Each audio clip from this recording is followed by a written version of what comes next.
How hard did you push it? Till I black out? Yes. Numerous times, yes.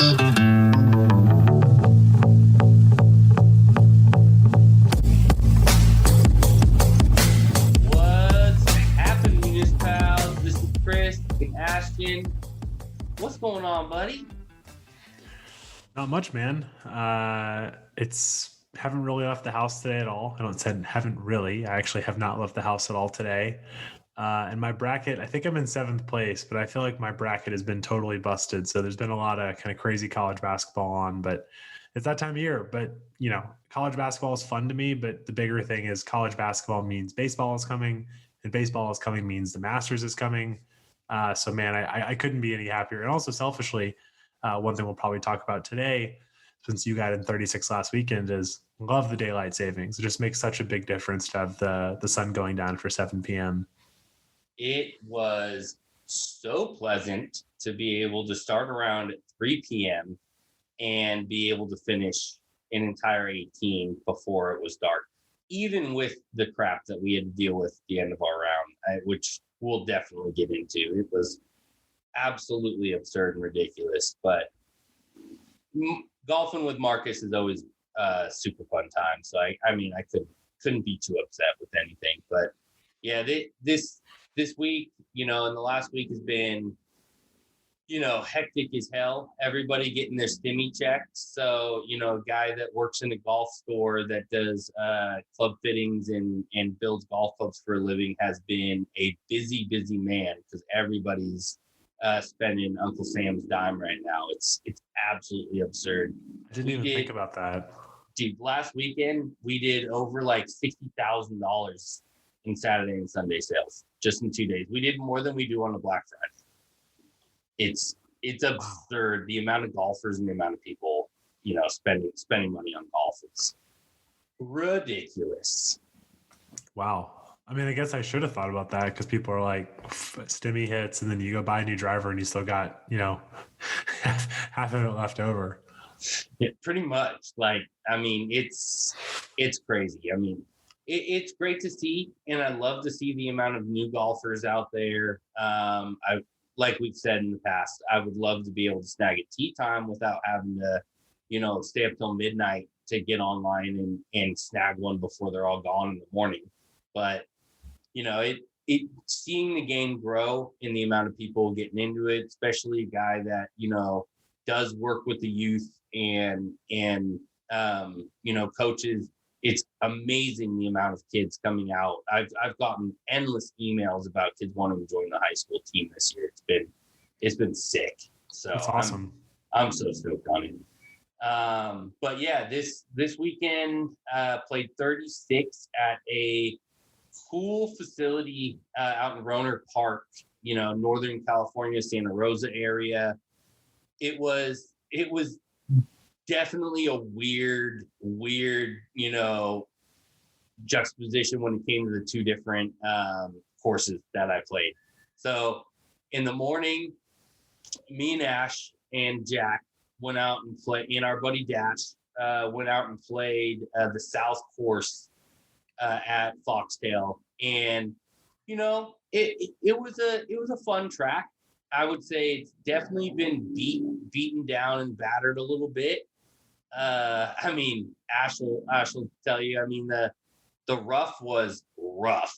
It was real high. I'm talking 3 to 4 inches in some parts, and it was sporadic. There was, the rough was cut down to 1 inch, and then you'd be, 10 feet in front of you, and the rough was 3 to 4 inches tall. And it was only, inches off the fairway, which was a little difficult to find your ball if you weren't making the fairway, which unfortunately I did not find the fairway a lot of times. So there was a few lost balls throughout the day, but South course was, it was fun. It was a quirky, little 60, I think 64 from the tips is what we played at. I think so. Yeah. The one thing I'll say that surprised me a bit is the course. One thing we'll talk quite a lot about, I think maybe a little bit here, is course rating and stuff. But that course actually, according to Jen, was like quite hard. Harder than you would expect it to be. But yeah, I mean, I actually found it to be pretty challenging. Definitely some kind of handshake holes, but definitely some holes where I hit like a good drive and had to hit like a 7-iron in, which honestly doesn't have to happen that much. So certainly a good test of golf, especially for the price point. Yeah, they had some beastly par fours out there that, really skinny fairways, tree line through almost the entire course. So, I mean, if you were missing the fairway and in the rough, you were usually behind the tree or within the trees. So it definitely made it a test of golf. And for I think you guys we paid 34 walking. I mean, I think 39. I think. Yeah, 39 walking, and that was a morning round on a Saturday. So, for what we paid and what we got, I would say it was definitely well worth it. I wouldn't say that it was in great condition. They definitely haven't mowed in over a week. It was, even the fairways were a little thick. You weren't getting the rollout, and definitely the ball was even sitting within the grass. So, I mean, it definitely needed some help, which was completely the opposite on the North Course, which we'll get into. But the South Course, we had a great morning. I did not shoot well at all.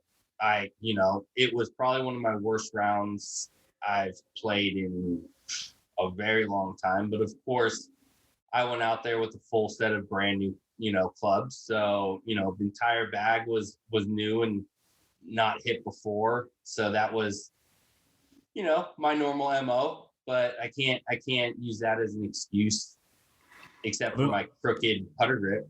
Although, Chris, this would be a good time you said it to me, but I feel like we need public accountability. You've committed to tinker less. I think you should share what that means to our listeners, because many of them are going to play with you. And if they see new irons in the bag, they need to pull out that 4-iron and, well, not a 4-iron because we're part of the hybrid gang, but a lower, like a pitching wedge, maybe hits you in the shins if you got new irons. So tell the people that you're not going to tinker. Yes. So I've given myself to the end of this month, end of March, to figure out my bag. So I've made some purchases, and then I've also been lucky enough to get a lot of free equipment this year from some great manufacturers and some great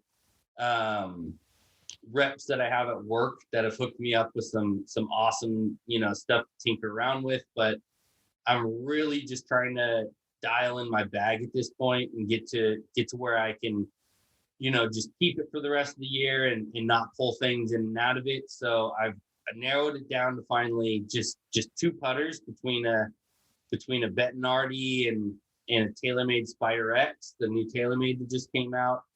Luckily, I replaced the grip from Saturday, as you were witness. Had a little frustration with TaylorMade manufacturing not being able to put a grip on straight.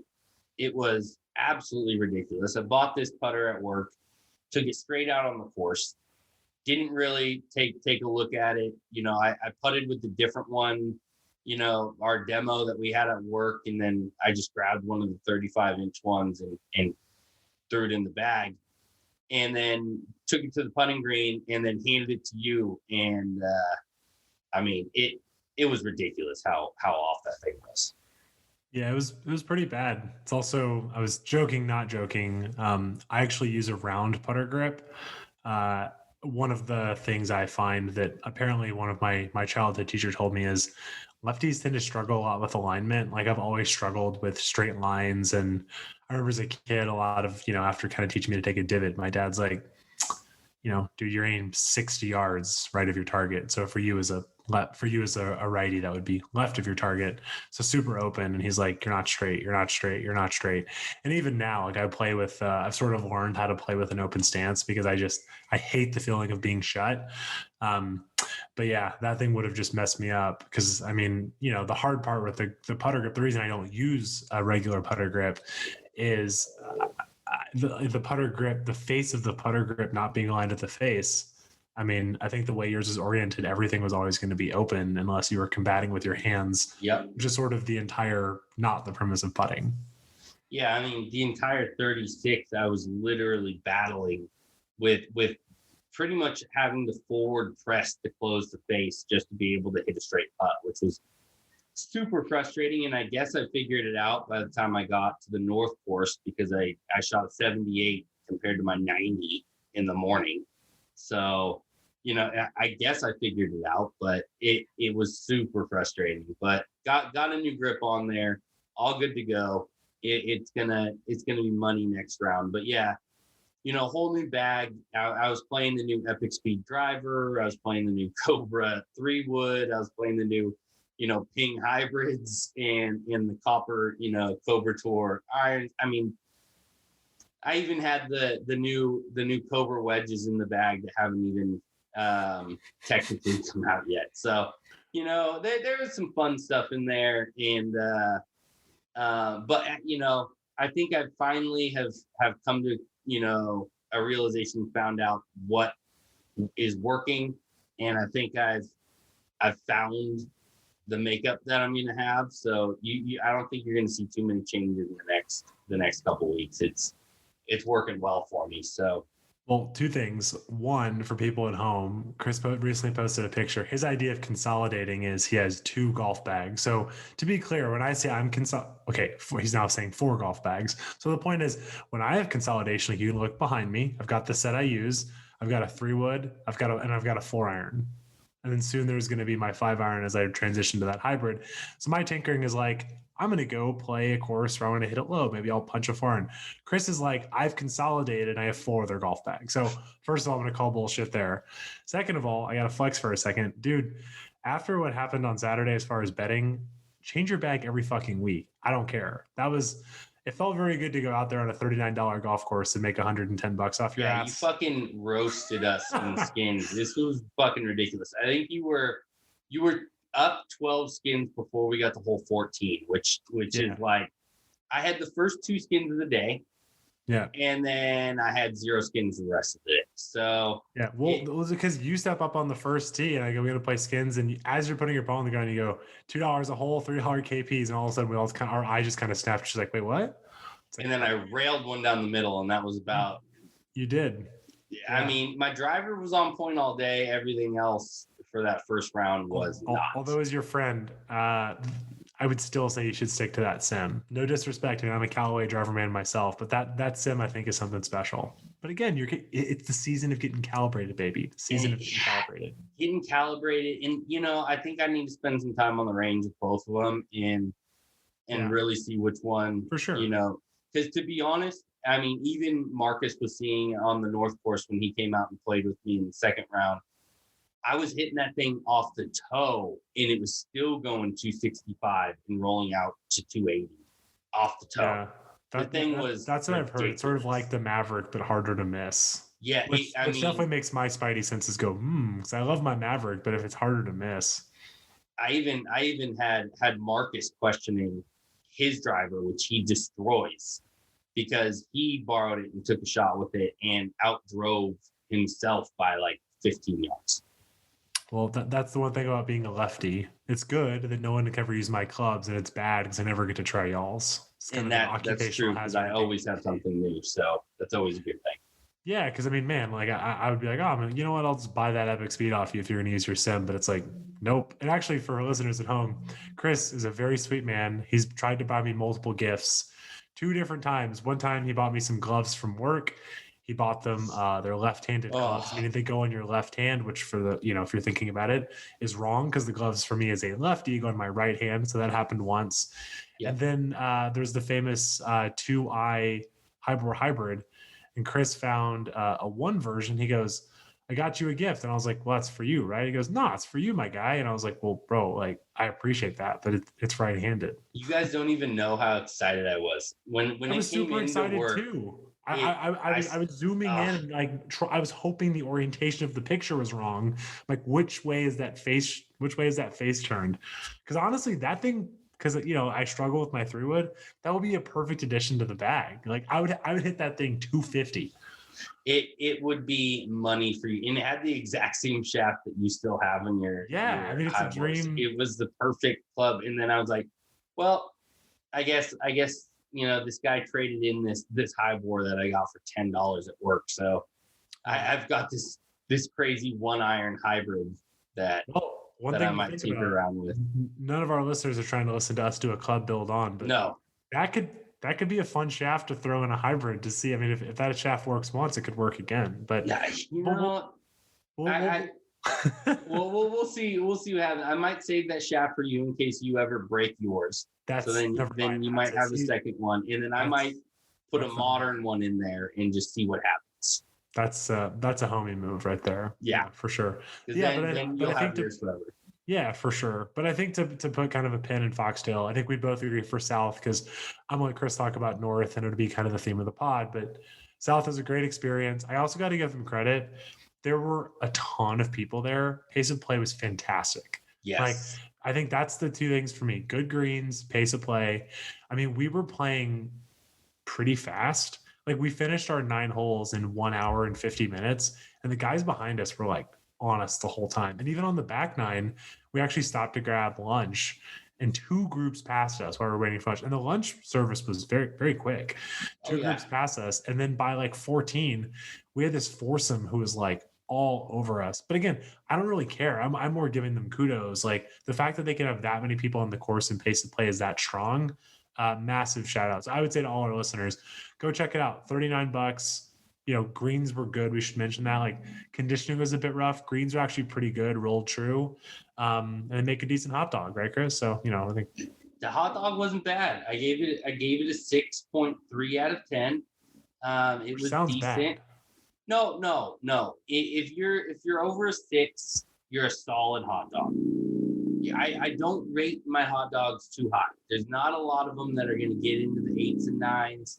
You really have to have some solid dogs. You also probably need to offer a hot link push, option as well, maybe with a hoagie bun instead of a regular hot dog bun. You got to spice it up a bit to get into that 8 or 9 range for me. So wait. But like, I'm just saying, like, the premise of this is like a 6 out of 10 is like 60%, which is like failing. So, but I don't know. But okay, no, so I rate tough. If I was a teacher, there wouldn't be a lot of A students in my class. So okay. Well, I'm going to do a surprise takeover here, and this is going to set the tone. So I got to give a shout out to my lovely girlfriend, Liz. She has been kind of learning about you from afar. She's not met you yet. She's very excited to. But one thing that's been really interesting is, telling her about some of your habits and stuff. And one thing that's fascinated her is your obsession with hot dogs. And so we were talking, and I mentioned, I don't remember exactly how this came up, but I was bringing up how you put ketchup on your hot dog. And she was like, why does that matter? It's blasphemy for most people. Well, I was like, I don't really know how to describe it, but like, it's sort of like a faux pas. And because she's a very curious person, she paused and was like, oh, like, I want to learn more about this. So she went on, I mean, this is where like literally it was just Google, but I give her credit. She found www.hot-dog.org, which is from the National Hot Dog and Sausage Council. Hot dog etiquette, everyday guidance for eating America's most sacred food. And I'm not going to read all the do's and don'ts, but on here, she pointed out there's a video that accompanies this, but I think the audio quality is bad. It specifically says from the, one more time, National Hot Dog and Sausage Council, which I love you, but you're not a council. You're a person of one. Yes. It says, don't use ketchup on your hot dog after the age of 18. Mustard, relish, onions, cheese, and chili are acceptable. So you're violating the council. You have half of it. You put relish on there. You know what? She wanted me to point out that you're violating the. They think it's America's most sacred food, and you do too. And you're doing it. I had the same take when I was a kid. So just some background in my hot dog, my hot dog career here. So in high school, I worked at Parker's Hot Dogs of Santa Cruz when I lived in Roseville, California. So the name of the hot dog place already doesn't make a lot of sense because we were nowhere near Santa Cruz. We were 2.5 hours away, 3 hours away from Santa Cruz. So the owner of it, his father originally owned the original hot dog stand on the boardwalk in Santa Cruz. He relocated to Sacramento, opened this place. don't want to get into a hot dog podcast, but anyways, I worked there through high school. I've always been in love with hot dogs, and anybody that plays golf knows one of the top treats that you can have at a golf course is a hot dog. So my treat every time I play around is to get a hot dog. I don't give a shit if somebody wants to tell me that I need to put motherfucking mustard on my hot dogs. I don't give a shit. It's my rating. It's my hot dog. It's going into my belly. So I'm going to put ketchup and relish on that bitch. Eat it the way I want. And that's just how it's going to go down. So, man, kudos. It's my just had to point it out. So anybody that wants to tell me that I'm wrong can DM me, hit me up on Instagram, hit us up on MuniciPals Podcast. Let me know. I will get in a hot dog battle any day of the week. Calling you out. So then everyone can get excited for the podcast in a month when Liz and Chris meet, and then it's like, oh yeah, it was crazy. They just screamed at each other for 6 hours. It was insane. Yep. She's gonna pull that up, and she's just gonna try to prove me wrong. It's not gonna happen. But I will say, if you go on hot-dog.org, there's a very funny video they had commissioned done that is 100% worth people's time watching. So, but Chris, I did that as a beautiful look at this. It's almost like I'm a professional. Straight to a transition about etiquette, because you mentioned, I asked you not to tell me before we press record. You had an experience on the back nine on the back nine of the North Course you wanted to share. But the idea, and we'll keep it brief, we were talking a little bit about golf course etiquette, what kind of we look for, like what our idea of etiquette is, how to get etiquette on golfers. But let's start with, first of all, we start with the hot dog. Very important to just hear you kind of yell at our listeners. That's an important part. But then now tell us a little about that. First of all, tell us, I want to hear about the North Course. That it's different. I want to know what that was. But two, tie in kind of what happened at the end as a larger discussion towards overall etiquette on the course. So yes, we definitely ran into some idiots that were in front of us, and we'll get there. So North Course at Foxtail compared to South Course, it is, I don't even know how to explain the difference. It is night and day. The South Course is rough around the edges. The tee boxes are, not so flat. The greens are littered with, with ball marks, just because, it's your typical Muni course. And like we said, the track is very fun. It's a great layout for the price that you're paying. There's nothing bad I can really say about it. But for a little bit more, we paid to play the North Course. Actually, because we were Twilight, it was only $34 for us to play the North Course. And the North Course was immaculate. The fairways were tight, perfect conditions, perfectly manicured rough. The greens were incredibly well done. So anybody that's been to Foxtail, or if you haven't, let me explain to you. It is the weirdest setup I've ever seen. So on the right-hand side, when you pull into the actual golf course, you got the parking lot, the clubhouse, their little rec area that they must rent out for, weddings or whatnot. And then they've got, the cart barn in the South Course, everything in the driving range. Everything is on the right-hand side. And then you wouldn't even know there was another golf course in this facility. But across the street it doesn't even look like you're supposed to drive golf carts across the way, or you don't have no clue really where you're going. They have very vague signs that tells you where to go. But you basically cross this street, cross these, cross one other street, go around this convenience store and this almost like mini mart area, and then you're right at a putting green in the first tee. And you just show up at this most immaculate area in golf course. It was insane. I didn't know what I was expecting. I read before I went out there, and really, they had some stuff on their website that said that they did a lot of renovations and did a lot of upkeep on the North Course within the last year. But man, this place was immaculate. And I don't know if it's because Sonoma State, who has a Division II golf program, that's their home course.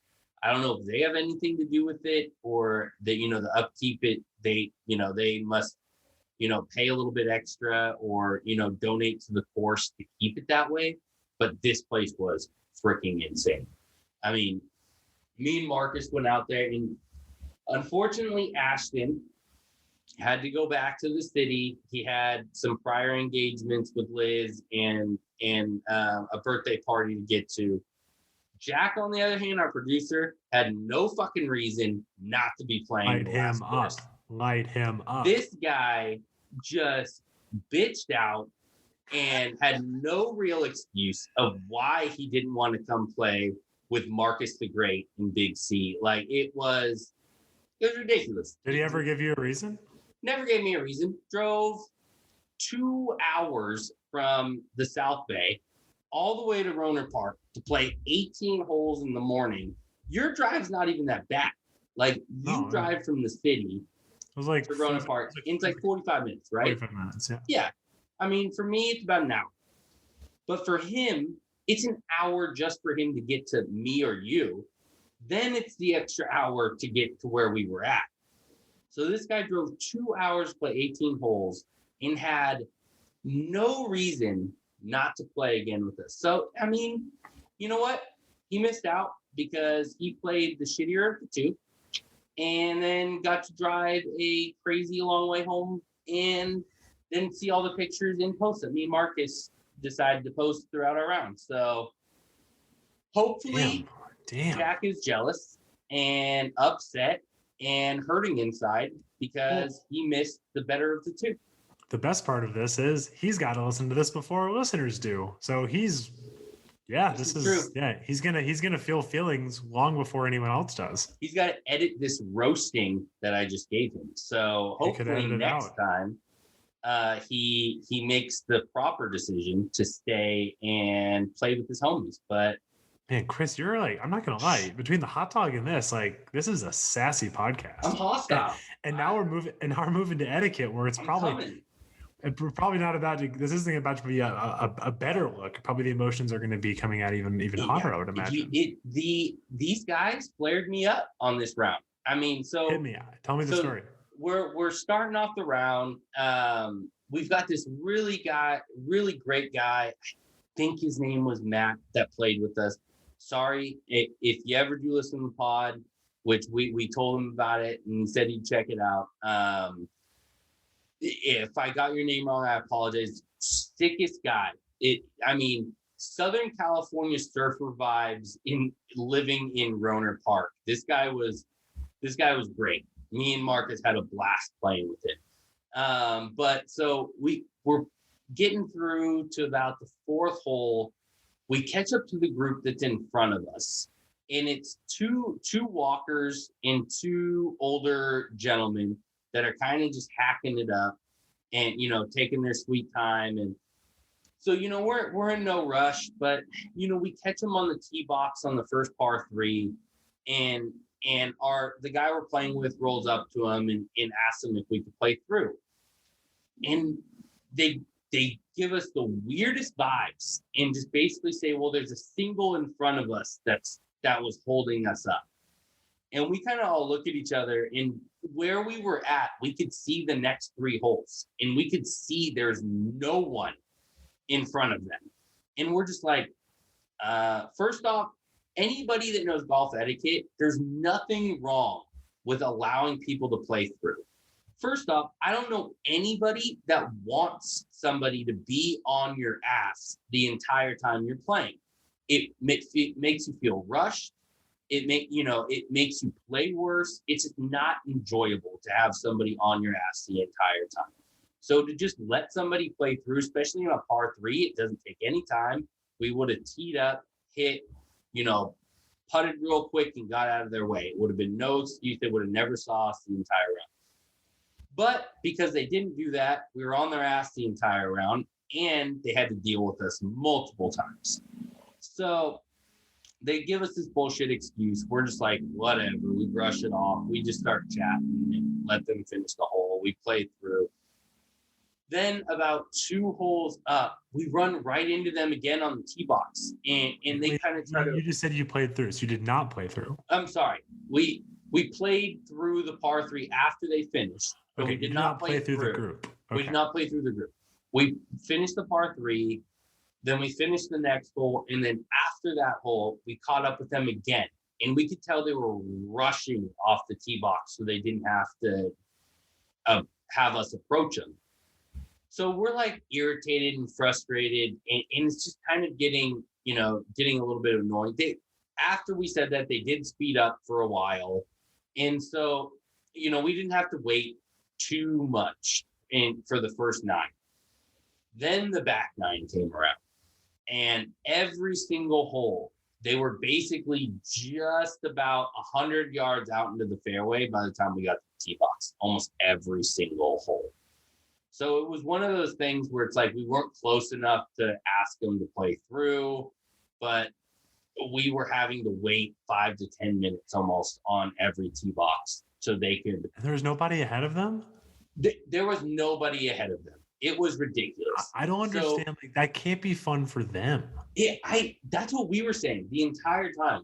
It's just like, I don't understand why you would want us to be sitting on the tee box, and basically the minute after you hit your second shot, or third for these guys, because they were just hacking it like crazy out there. Some even fourth by the time we were about to, be that's able even to hit less our first fun. shot. I mean, if you're like struggling and there's people, like, what's worse than you're struggling and have people watching you? It's like the worst feeling in the world. And then every time we get to our second shot, these 2 kids that were walking with them thought they were pros in taking 5 to 10 minutes for every single putt, lining up every putt. And we watched both of them 3 to 4 putt multiple holes. So one etiquette, anybody that's starting to play golf, let me give you a little insight on putting etiquette. Go. If you're on the green and you're putting for bogey or more, you do not need to line your ball up. You don't need to do it. It doesn't make logical sense to line your ball up if you're putting for a bogey. I'm sorry. You're not putting for anything at that point. You're legitimately putting for a bogey. So you don't set up to it, hit a good strike. That's it. If it's bogey or more, there's no reason to line it up. And let's say you're putting for birdie. Line it up, putting for par, second putt, line it up. I get it. After that, no more lineups. You don't need to line up a putt you're in bogey territory again. You don't need to line it up. That is one thing that frustrates the freaking hell out of me, is people that line up 3 and 4 putts or bogeys or more putts. Those things drive me absolutely crazy. Ashton can contest. I'm not one for lining up putts anyways. That's not how I putt. I've always been, a feel and lag kind of putter, and I throw my ball down and I line up my face and I hit my spot. There's no lines on my balls. I don't play with triple track or any of that shit. I'm a feel player, and face angle is how I line up my ball. That's how I putt. And I don't have anything against people that line up their balls, because we, again, play with a lot of people that do say that helps them, and whatever helps you putt helps you putt. But again, if that shit is for bogey or more, set the ball down, hit the ball, period. If it's your first or second putt and it's for birdie or eagle or par, cool.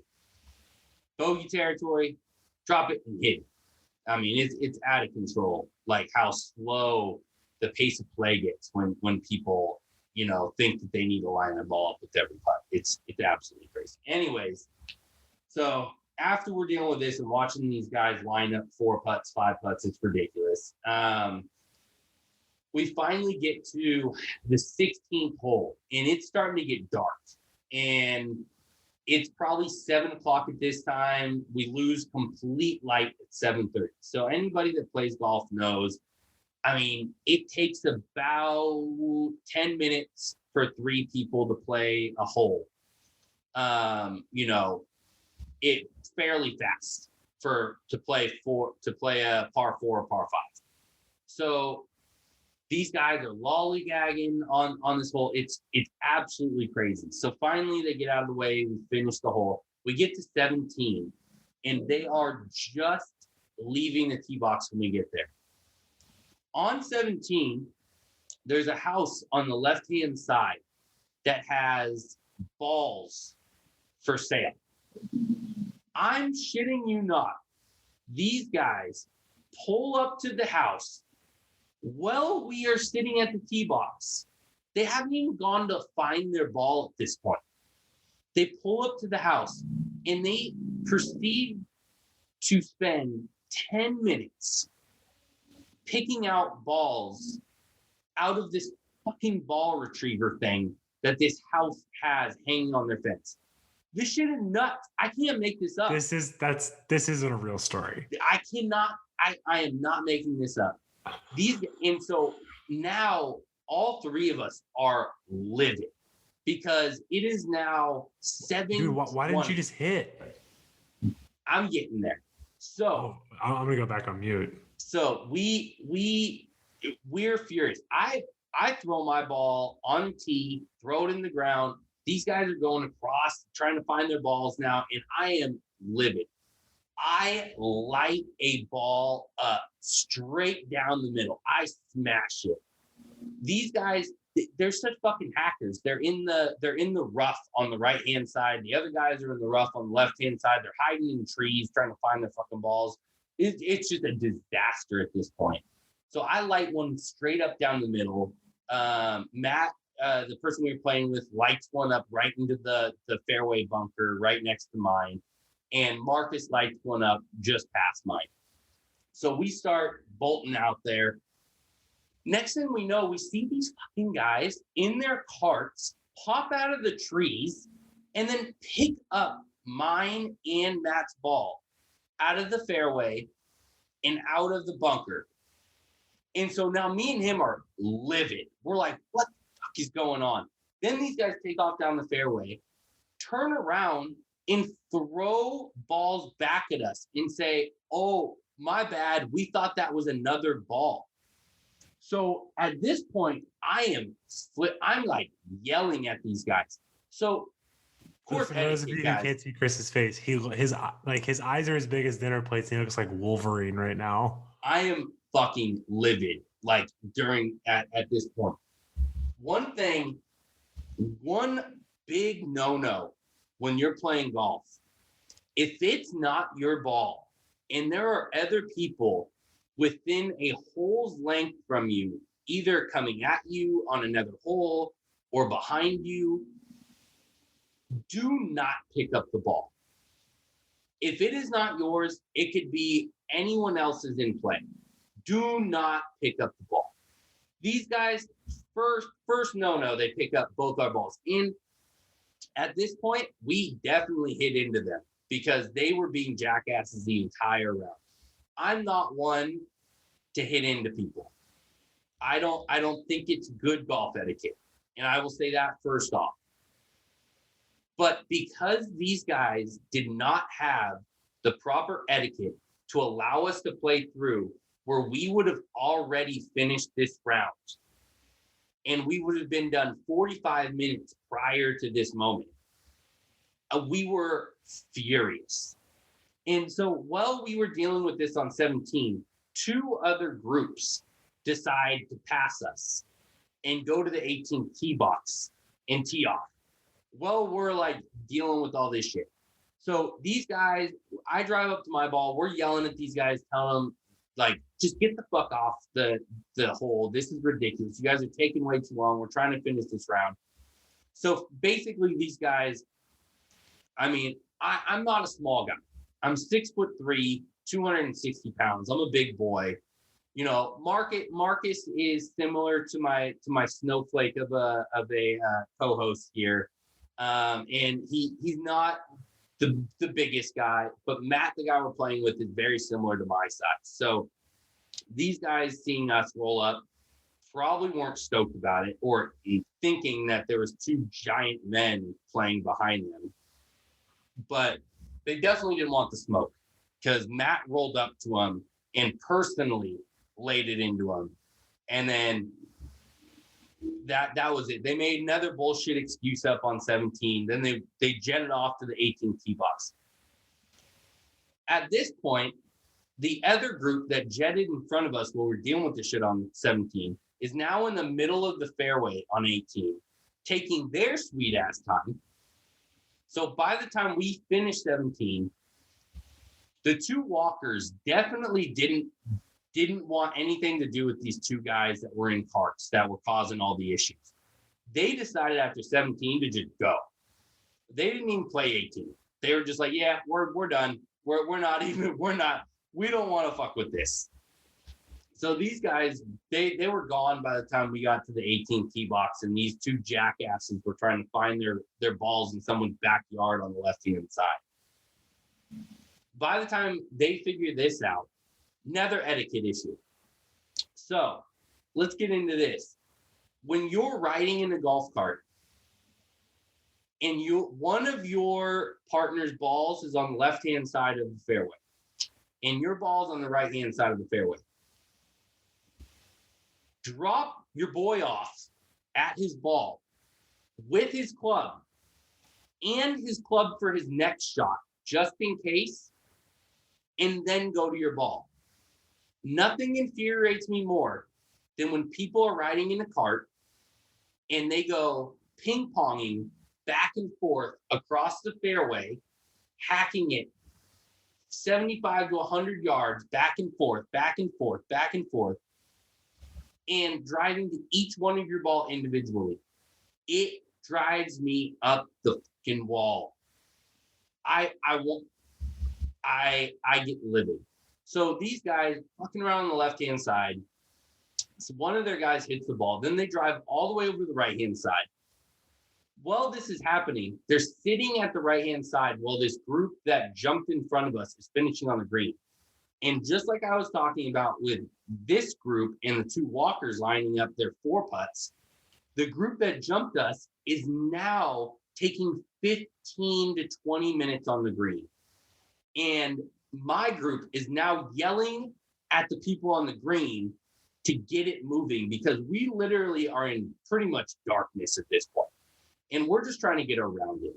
And the only reason that we're so trying to get our round in is because I was lighting it up on the back nine. And Marcus knew how well I was playing, and he didn't want to stop either, because he wanted to encourage the good play. Like, I shot 2 under on the back nine. Like, I was lighting it up on the back nine. And so we didn't want to stop. Even though I was getting irritated and upset, I was still playing good golf. So I didn't want to finish or not finish. So we're yelling at these guys. The guys that we've been interacting with yell back at us saying, we're waiting for the guys on the green. And we yell back at them. We're not yelling at you now. We're yelling at these idiots that just can't get their shit together, that jumped us and are now trying to, like, I don't know what they were doing. Like, you skipped an entire hole. I don't know why you need to line up your putts on a hole that really doesn't matter. Anyways, finally they get off the green. These guys basically just picked up their ball at this point because they could tell we were so upset, and they didn't want any smoke in the parking lot, which I'm not one to cause a scene or, start anything.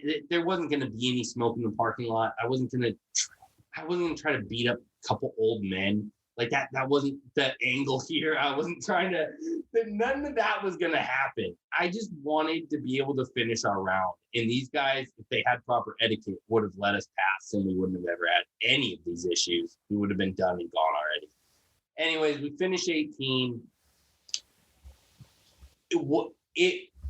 it was a great round. I had a great time with Marcus. I had a great time with the guy that we played with. But man, those last 5 holes, I wanted to just light their golf cart on fire. It was the worst golf etiquette I think I've ever experienced for a group that I've had to play behind. And I don't know if you've ever experienced anything like that, where just like somebody wouldn't let you pass. And I've maybe had that happen once or twice, where like somebody legitimately wouldn't let me pass. And it's just like,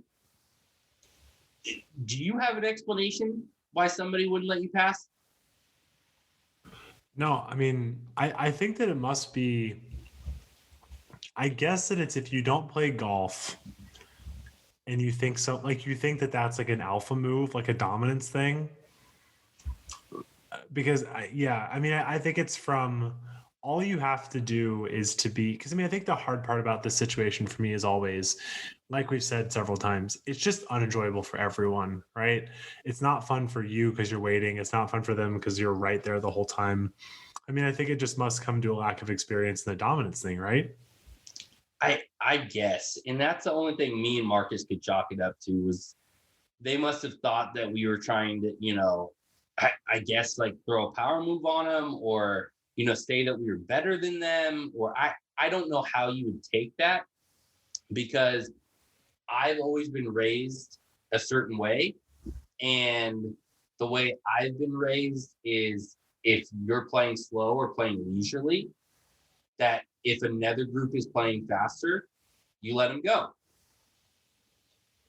No, totally. I think I said one of the first podcasts, my dad told me when I was a kid, he said, as long as you know the rules and play fast. And he emphasized that actually, especially when you're playing early on, it's more number 2, right? Because it doesn't matter really if you make like a 7 or a 9. It's much more about like just moving things along. And this isn't like a drive-by shooting of the PGA, but this is where I will say, I think that one issue is the golf that people watch on TV. Like Bryson at the U.S. Open was what, a hole and a half, 2 holes behind. Like, what they're watching on TV is a bunch of line up, super slow play. So I think that it's people just, it kind of goes back to almost like the equipment debate of people trying to be like the pros. But one take I have that goes way back to the beginning of the story is, I don't know, this is probably not worth of a huge discussion, but I personally don't think that people should be allowed to use align putting. I think that it just takes, like, it's also biased because for me, like I really like using the TP5 Pix golf balls or the Chrome Soft Truvis, because I like to like pick a spot and look at it. But I'm like you, I find it actually very hard to like line up, like to actually make it straight. And I start to obsess over line, and then I lose all feel. Like my speed totally goes to crap because I'm so focused on my line. But I think that I don't know. I personally think that shouldn't exist. And I think that would help with pace of play a lot. But also, it's funny. I pulled this up just while we were sitting here. I know that everyone was talking about this yesterday on golf social media. But the guy who won yesterday, Matt Jones, they were saying he was over, from the time from address to impact was less than 5 seconds. And that is extreme. But the point is, I think that if more people modeled that, then that'd be a huge difference. But to your point, Matt Jones is my idol. So yeah, it's unbelievable to watch him. But I think this is kind of it's a great point. I think that, very honestly, I think it was probably just a lack of awareness for them from what is right. But one thing I know you wanted to just like hypothesize is, how do we get those people, like, how do we teach those people in a way that's not, the dominance thing, but how do we get people to realize what that is? Maybe early on in one of our podcasts, you mentioned a golf competency test. I think that maybe people are going to think that may be ridiculous, but that may be the answer, right? That's what they do in some European countries. Like if you go to France and you play, courses out there, you actually have to play around with a golf pro and get like you were just saying, you have to get a card that states that golf etiquette and that you can play to a certain standard. And I'm not saying, like you were saying earlier, if you're shooting 90s or in hundreds, I don't care if you're shooting that, but you need to understand etiquette. There's no reason that you need to take 4 practice swings and try to work on your swing while you're playing and shooting 100. It's just step up to your ball, hit it, go to your next shot. The time to practice and work on your swing is on the range. It's never on the golf course. Golf, not golf swing, is what my dad always said on the course. Golf, not golf swing. Yes. And so if that's what you're doing, either come out on the twilight round and during a very slow time, but allow people to pass you. Move over to the side, let people go, take your time. If you want to do some on-course practice, I'm all with it, but have the etiquette to allow every single group play past you. Hey, And Chris, do not hold people up. This may not, well, I think this is the time, and this might turn into a bit of a megapod, but as I take another deep breath, do you want to tell the listeners about our Diablo, whichever one it was, experience? Oh my God. Yeah. I don't want to light the wrong golf course on fire. Diablo Creek. Just for context, I will let him tell the story. This is the single worst golf experience I've had in my entire life. And if golf was this, I would break all my clubs over my knee and quit. Just that's how strongly I feel. So, guys, we had a round at this is probably a month and a half, almost 2 months ago at this point, with was it Jack and Hussey that we were with? I think it was Hussey and Dash. Hussey, yeah, Hussey and Dash. So Hussey. So we were with Hussey and Ashton, and Dash. And so sorry, Dash. But we were at Diablo Creek, which is in Concord, California. It's a muni right off the freeway, pretty flat course. Interesting. We all said we really wish we didn't have this experience because we really liked the layout of this golf course, which was the saddening part about this. But so we had a 12:30 tee time. We all show up 11:45, a little early. Dash actually shows up right at our tee time and runs over and gets there right on time. Or was that you, Ashton? I mean, I'm always the last one there. I think it was you. I'm joking, but I've effectively never in my life warmed up before I played. Yeah. So it was one of the two of you guys. Anyways, so you roll up right on the tee box. So we roll up right at 10, 15, about 15 minutes before we were supposed to tee off. And there was 8 golf carts waiting. I was going to say there's probably like 20 people around the first. There was like 20 people around the tee. And we're like, what the fuck is going on? And we don't really pay it any mind too much. We kind of just start putting around and, we're like, maybe just a bunch of people are showing up to their tee times early. I don't know. So we start putting around. They're really hyped to get on the fucking golf course. Yeah, they're just stoked. They're ready to go. It's fucking Saturday, man. It's Saturday, 12:30. Let's get it. That sounds like a college football vibe. But I mean, I don't know. That's how people feel about their weekend golf. You never know. But anyways, it's 12:30. We step over, and there's still a group on the tee box, and there's still 12 people waiting. And we're like, what the hell is going on? So our buddy Chris Hussey asks the people on the tee box what their tee time was. And they turn to us and say 11:30. And we look at each other and we're like, wait. And we're like, did you guys just get here late? Were you guys waiting for somebody? And they're like, no, the tee times are that backed up to where 11:30 is teeing off at 12:30. So I think it was like 40 minutes. Yeah. It was like, yeah, some crazy thing like that. And we're like, are you fucking kidding me right now? And so basically people are teeing off one after another as fast as they can, basically just stacking the golf course. And we start looking around, and there's a lot of groups of parents following kids playing golf. Wait. So like the group in front of us was the parents and the kids. Yes. And at that time, that's all we saw, because we sort of made the like, haha, like, what is this, a junior clinic? Yeah. But like, for the sake of the story, we didn't realize what was going on until we made the mistake of playing the back nine.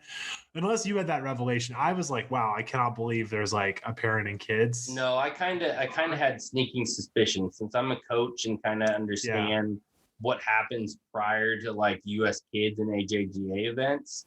I kind of was thinking I knew what was going on. So basically what we found out towards the end is there were a bunch of groups of parents. So basically there's mobs of 8 people walking down fairways, 4 parents and 4 kids playing. Parents were not playing, but they were basically doing on-course clinics with their kids, getting ready for the junior tournament that was being held there the next day. And so, of course, anybody that knows anything about, golf or preparation for tournaments, they are taking their sweet ass time, allowing their kids to hit multiple shots in multiple spots. It was slowing up the entire golf course, let alone what we found out at the end of the round was they also had a frost delay earlier in the morning, which, letting people know when they check in for their tee times that there was a delay because of frost delay, also good golf course etiquette. But as we found out, Diablo Creek does not have good golf course etiquette or good customer service. Or any, I mean, like absolutely any self-awareness of what was going on. We'll get to the end, but like that's an important point is like, I don't care if it's a golf course. I don't care if it's your own home. You should know what's going on in your business, your home, whatever. And like when Chris walked in at the end to complain, the guy was like reading a newspaper and was effectively like, this is news to me. It's like, dude, we just took 4 hours to play 9 holes. And they acted like they had no idea. And we spoke to multiple other groups that were not, part of the whole kid posse going around the course. And they were all furious as well. And multiple groups said they called the clubhouse. So there was no absolute way that the clubhouse did not know what was going on. They just decided not to send anybody out or to not do anything. No marshals. No. Again, like that's right. I'm going to give Rohnert Park another shout out. When I played there, the guy, I told you, saw that guy twice and he was like, hey, how's place to play? How's the group been ahead of you? And he had a little like clipboard. I guess he was keeping like on track and stuff. Every course should have one of those. Just one guy in a cart. Well, and it's not hard to find one older retired guy to give him some free golf every week to come out in Marshall on the weekends on the busy days. Yeah, for sure. It's not a very difficult thing. Or just to hire somebody for minimum wage and have them drive around the course and make sure people are keeping up with play. Like, you guys are making money hand over fist right now. Every single golf course has stacked tee times. It's impossible to even get tee times right now. So for you to give us any excuse not to have a marshal, it makes no sense. To have one guy driving around the cart just to tell people that they need to keep it moving is not a lot to ask, and a good golf course would happen. Well, and Chris, you pointed out too, the other thing to note is like, again, you and I are both like very supportive of kids. You talked about the kids on course, $5, but you actually said a good example there, how frustrating that was, because for those groups that are holding up the entire course, it's like, several kids in a group paying $5 and like we're paying full freight, right? And that's just like, again, they just have to do better. Like we were saying, like, if you want to do that, they should have just closed the course to anybody who wasn't practicing. And like that may have been frustrating to not get a tee time, but I would rather have that day not have played than played, right? Because of how bad it was. Because I mean, you saw, we haven't got to this, but on the back nine, the super group for like 8-9 people. Remember that? Yeah, and that's what I'm talking about. So basically, it took us 5 hours to get through 9 holes. To be honest, we're nuts. I have no clue why we even stuck around that entire night. I almost didn't. You said, and I was like, bro, like this has been a horrible day. Like I kind of want to get home while there's still daylight. And so at the turn, I was like, you know what? We just saw a bunch of groups decide to just quit after 9. So like, let's check out the back. Dude, that's a good point. We saw 4 groups pull off and then pull up, and there's a group in the fairway. Like 4 groups pulled off and then there's still people in the fairway on 10. Yeah, and that was our biggest. So we pull up to 10, and there was a group in the fairway, which we were like, all right, so that's not a big deal. They played up, we played through. Then we got to the next hole. The next hole was a par 3, 11. We pull up, and this is when we run into the mega group.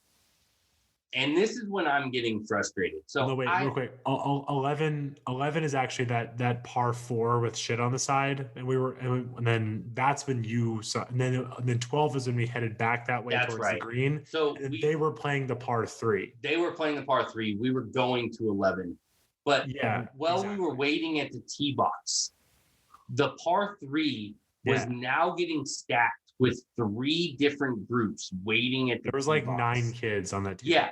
You were like, you're about So, to, I had to be like, dude, you can't go over there. Yeah, I coach kids, and I coach, and I totally understand prepping prior to a tournament. I get it. One thing that will drive me crazy, and one thing that I myself will not do with my own children, is over coaching your kids. This mom, we watch her proceed. Her kid misses an 8-foot putt. She proceeds to drop 10 balls. I counted every single one. 10 different balls until her kid hits this 8-foot putt. Well, 3 groups are waiting on the tee box.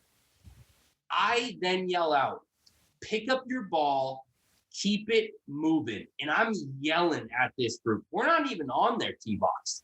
We're on an entire different hole, but we're waiting on our hole because they are the group holding up the entire golf course. And I'm furious. So like Ash said earlier, he had to pull me aside and settle me down because I was about to go right over there and be and just lay into a parent. And I'm not. I was like, this is not our fight. This is bigger than us. Yeah, they've ruined the entire day for every single paying customer. Every single person on that golf course. And so we finished the hole we were on, and then we called it quits. We were like, you know what? This isn't worth our time. This isn't fun. So we called it. We headed back into the pro shop, and I'm like, I'm not letting this slide. So I walk into the pro shop, and I lay into the, and I'm a nice guy. Dude reading his newspaper. When I say laying in, I'm just like, hey, sir. So this was our experience on the course. It's insane. He looks at me and he goes, well, I can give you a refund. And he didn't even give me a refund. He gave us a rain check. Yeah. And not even a full rain check, a rain check for 9 holes. Yeah. Which you pointed out when we go back, you're just going to be like, no, give us 18 holes in a car. Absolutely. Like, if and when we go back. Well, I told you the joke is let's just be the first group off, right? That's the only way I'm playing this. Only way I'm playing. If we get a free round and we're the first group off, I'll play. Because the course was fun. Yeah. The holes we only saw like 12 of them. The course was fun. And exactly, that's what frustrated us too, because we would have had a blast out there if we actually got to play the course. Anyway, so we get back there. He gives us this bullshit rain check for half a round, which, to be honest, that's crap customer service. Well, we should point out, to be fair to them, they did charge us for a 9-hole round, but like, I mean, just to be fair to them, I still think how they charge for a twilight round, though. They just don't. Yeah, that's their twilight rate. Yeah, but again, no, I'm just giving the rationalization for like, I agree, but like in their mind, maybe they were doing a square, but like, no, because we should have finished. Like, it took us 5 hours to play 12 holes. We should have finished. Yeah, so this place was absolutely ridiculous. And so after we leave the pro shop, we're standing right outside the pro shop, and we're talking about how much bullshit this is, and about like the 9-some out there. And so this old guy, who I guess was a marshal but not doing his job the entire day, basically chimes in and goes, "What hole are they on?" And we go, "They're on jets off." they're on 12. And he goes, oh, I'm going to go take care of this. Cool. Thanks for taking care of this. Basically, when it's dark and nobody can play it anymore. Like, where were you all day? Like, we were literally sitting in a tee box with an hour delay, and you weren't there once. Yeah. I mean, it was. So there's a big difference between course etiquette, the etiquette that people have on the course, and then also etiquette done by the golf course. And for good public golf experience, you need a combination of both. Yes.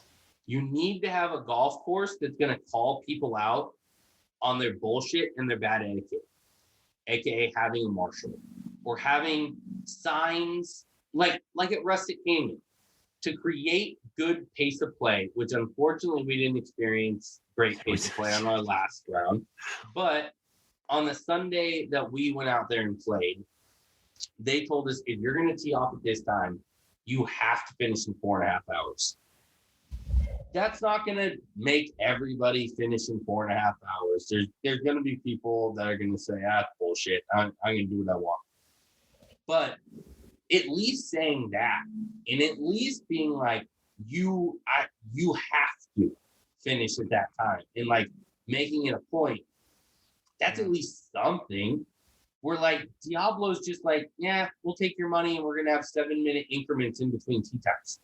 Yeah. Which anybody that's played golf long enough knows you have to have a minimum of 10 minutes in between tee times, especially at public golf where you're getting a lot of people, coming out and playing that aren't necessarily great golfers or might not be the quickest people out and about.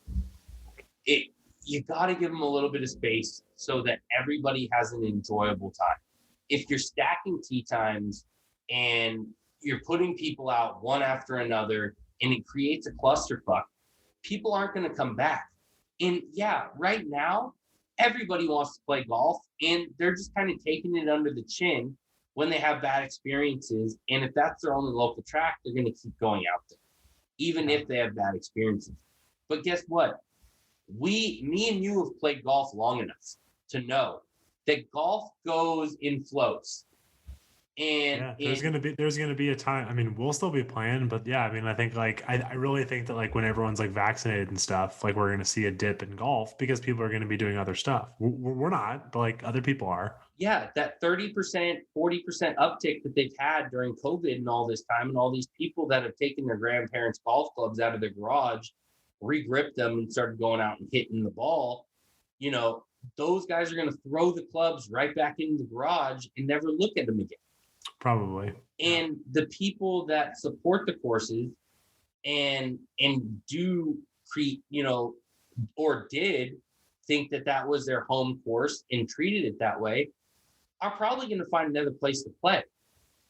I mean, I know for both of us, I think like it's also really hard to have a really bad experience and then to have it made over. I mean, I think that I normally know in the first 4 or 5 holes if I want to kind of come back to a place. And yeah, I mean, it would be really challenging for me, especially again, per our last couple of pods, with the plethora of options in the Bay Area. I just want to give my time and money to courses like Rooster Run, even like Foxtail, right? Chardonnay.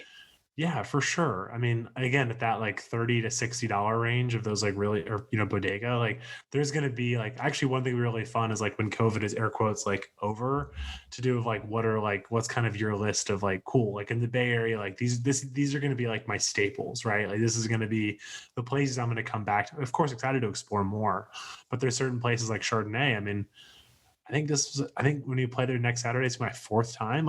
That's a lot for being an hour outside of the Bay. I mean, I played there more than I played Harding, but it's because I have an amazing time every time. So we'll talk about that. But yeah, to your point, they're just being like, yeah, whatever, stack tee sheet. But to your point last week, it's about locals supporting the courses in good times and bad. And it's not always going to be I mean, they've literally never seen this before, right? Well, and it seems like it happens more often at courses where people don't have as many options around it.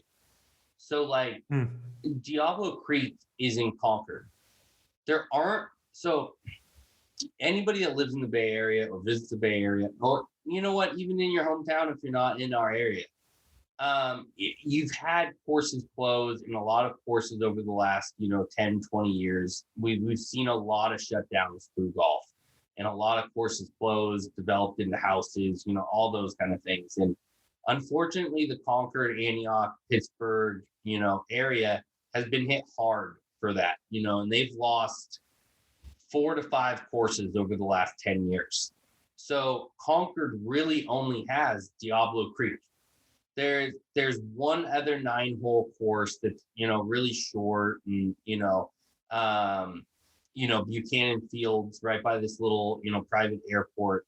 And then you've got Lone Tree, which is all the way almost in all the way out in Antioch and Brentwood area, which is a really a good course. You've played Lone Tree with me, but it's about 25-30 minutes past Diablo Creek. And then if you're going, then you've got Boulder Canyon or Boundary Oaks. Wow, that took me a minute. Boundary Oaks, which is another golf course that it gets heavily overplayed. Other than those 3, I mean, you're driving all the way down into Dublin, San Ramon, or hopping over the hills and going all the way out to Tilden Park and Monarch, and so you don't have a lot of options. And within that area, there's 500,000 people that live in that area.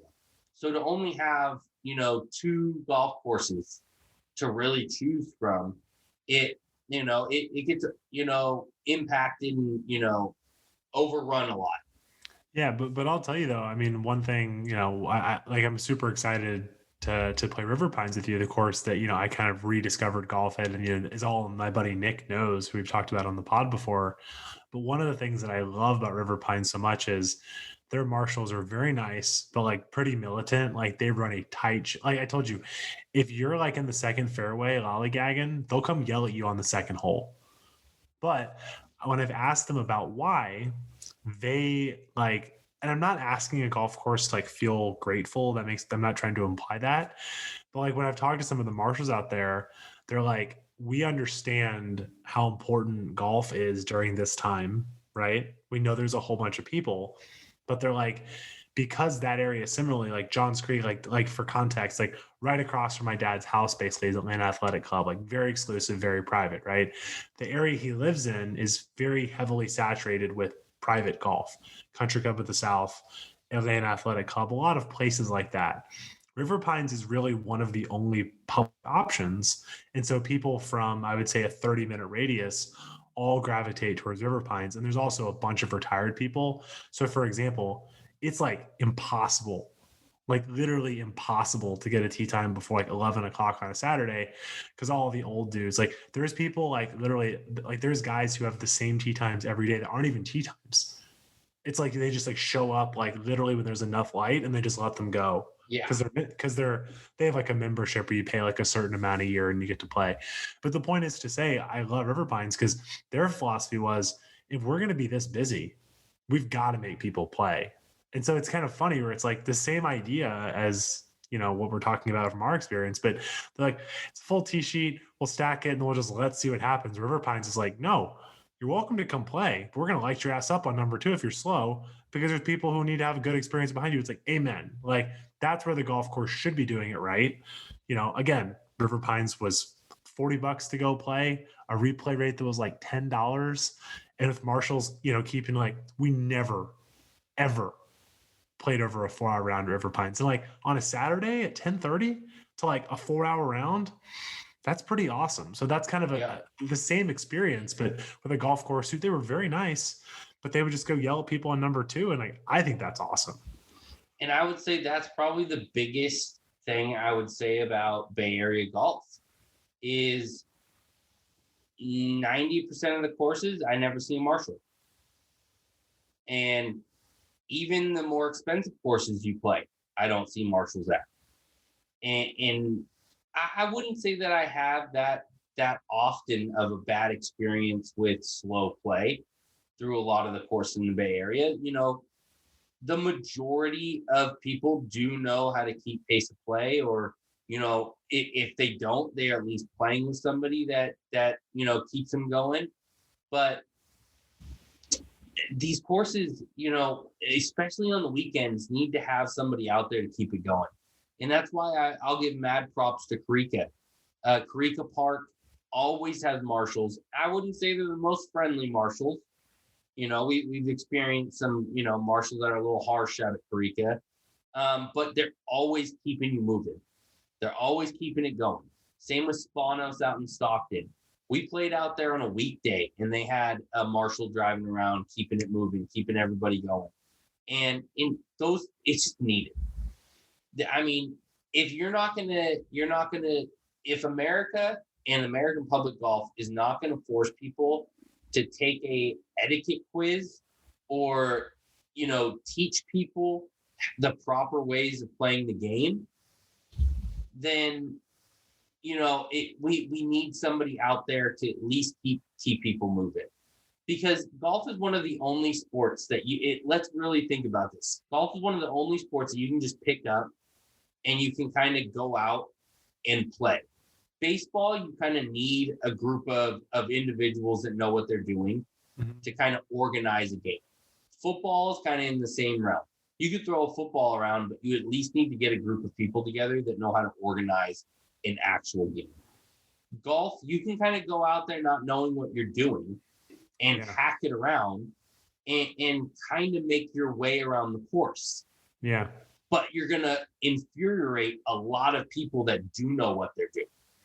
Yeah. I mean, it's almost like, to be clear, we're not going to dive into politics, but the way I think about it is what would be great is if sort of like the federal government idea of like the USGA or some larger body made it mandatory.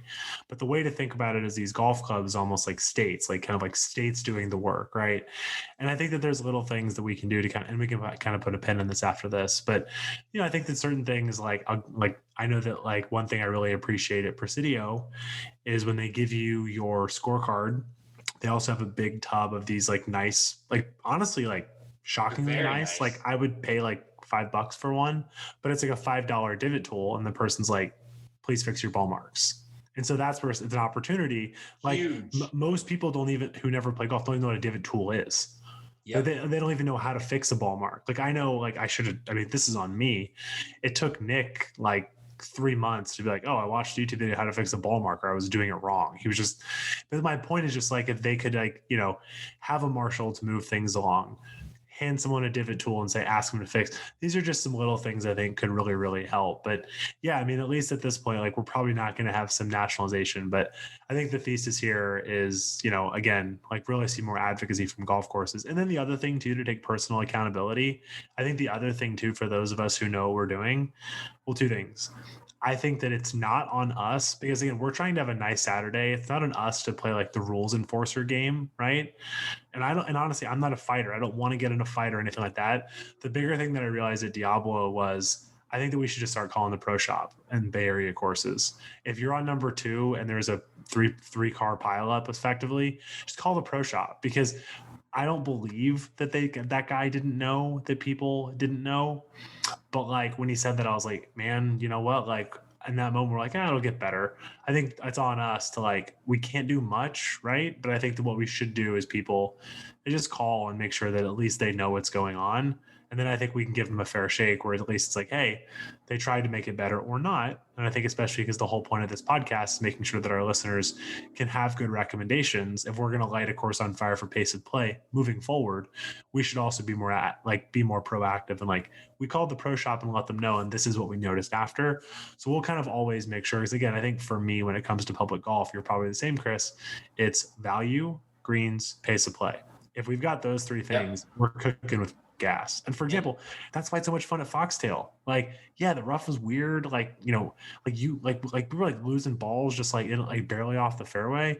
But man, greens were good. $39, played under 4 hours. I'm Gucci. Yeah. I could do that all week. I want to do that every weekend. And you know what? So if anybody wants to come at us about how we rate courses or how we rank things, those are really our three strongest criterias that we look for in a golf course is pace of play, the greens fees and greens. Like, you can have a sparse fairway, you can have some things that are, rough around the edges. But if you've got some really good sets of greens and they're receptive and they're good to putt on, I'll wipe clean a lot of the other things throughout the golf course. And to be honest, I mean, to add in there, I would say course layout will also, really intrigue us to come back as well. So if you've got some quirky holes and some fun, layouts in different things, that's also going to intrigue us to come back as well. But, big thing is got to be pace of play. And big thing is, if we're going to pay big money, then we're going to add more criterias to that. But if it's a $40 round, we're going to let a lot of things slide as long as pace of play and greens are good. If I'm paying $100, then, or more, then yeah, we're going to light the fairways on fire a little bit if they're in a little bit rough shape, like we experienced down south at the Rams. But or I didn't, they did. But for what we paid, what we got, we had a great experience at Foxtail. And those are the things, they're very easy things to ask for too. Like, pace of play really is not hard. Don't overcharge your patrons when they come out on a regular basis, which unfortunately a lot of public golf courses are raising their rates right now because of the uptick in golf that they had in COVID. And they're using the excuse that they were closed for 2 or 3 months during the year. But to be honest, just like us at Golf Mart and the equipment spectrum, all that money came back to us in spades when we were able to open, because every single tee sheet was stacked. They've had 0 openings, and and the driving ranges have never been busier. The amount of money they're probably selling in beverages and food is probably astronomically high as well. So all these things, they have gotten their money back, and to gouge public golfers irritates me. But if you're going to gouge us, make sure the pace of play is good and your course is in good condition, because I will pay those rates all day if your course is up to standard and the pace of play is where it's at. And that's all we ask in our ratings. Yeah. And to put a pin on this, Chris, we'll tell our listeners. So next week we're going to be playing, or this week on Saturday, we're playing Chardonnay, me, Big Chris, producer Jack. We've had a great experience there before. We're really excited to get out there. Like I said, we've only ever had good experiences, but like kind of our commitment to you guys will always kind of be, we'll keep it 100 about the day.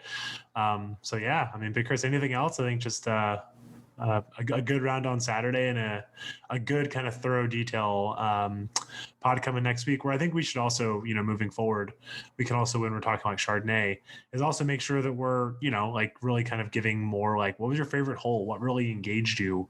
Were there any holes that were goofy golf? Like, to really give a deep dive to Chardonnay, which I think we both agree is a very special track.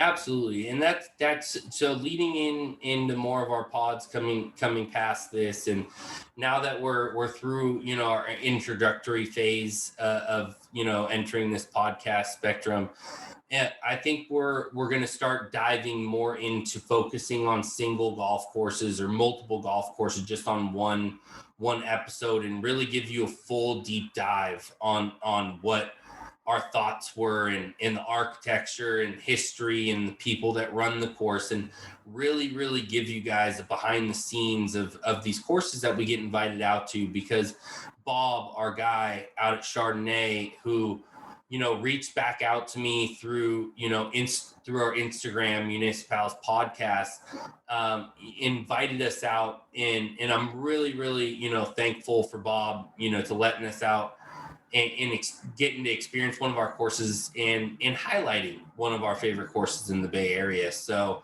I know Ashton's really stoked, and of course we're always going to include producer Jack in our, endeavors when we go out and play as well. So look out for that next week. We're going to go in deep dive into Chardonnay out in Napa. Again, one of our courses, deep into the Napa Valley, within the vineyards, one of the most scenic golf courses that you're going to play under $75. It is a great track. So look out for that, highlight of one of our favorite tracks and what our experiences were next week, guys. So this is Chris. This is Ashton. Thanks for tuning in, guys. We'll see you next week. So